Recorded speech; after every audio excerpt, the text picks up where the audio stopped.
So now, good morning. So now we want to talk about the voting in George of yesterday. The PA won. Okay. And at the end of the day, it was not proper politics. It was not politics with integrity, with pride and dignity. And let me clarify the one story. The president called themselves dogs. And they went on that one video.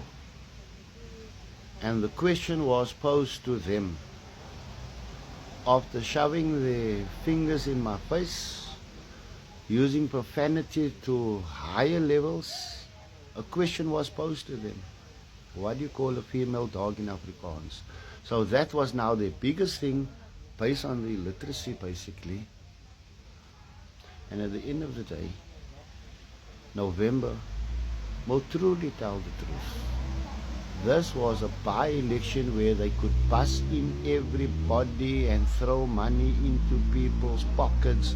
We got the videos of it.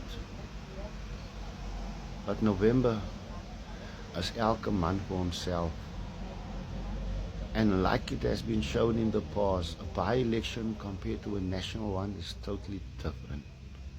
Totally different. And this is where you're going to see the full force of the DA.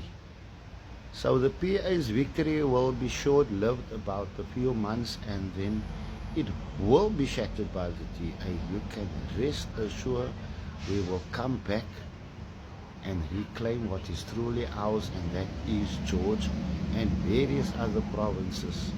Because we got leadership with integrity. We don't throw people with sand, water bottles, leftover food. I mean, that is how pathetic the PA misbehave themselves here. One of our members picked up a phone and gave it back to them. It was like a hell of a fight where a child assaulted an elderly woman. I mean, people, is that the kind of moral and values that the PA is going to bring to the humble people of George?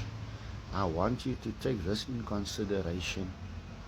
They are quick to dish it out, but when they get it, they are the biggest crybabies. And they are paisani. No, they bitch like hell. But nevertheless, the polls will speak in November.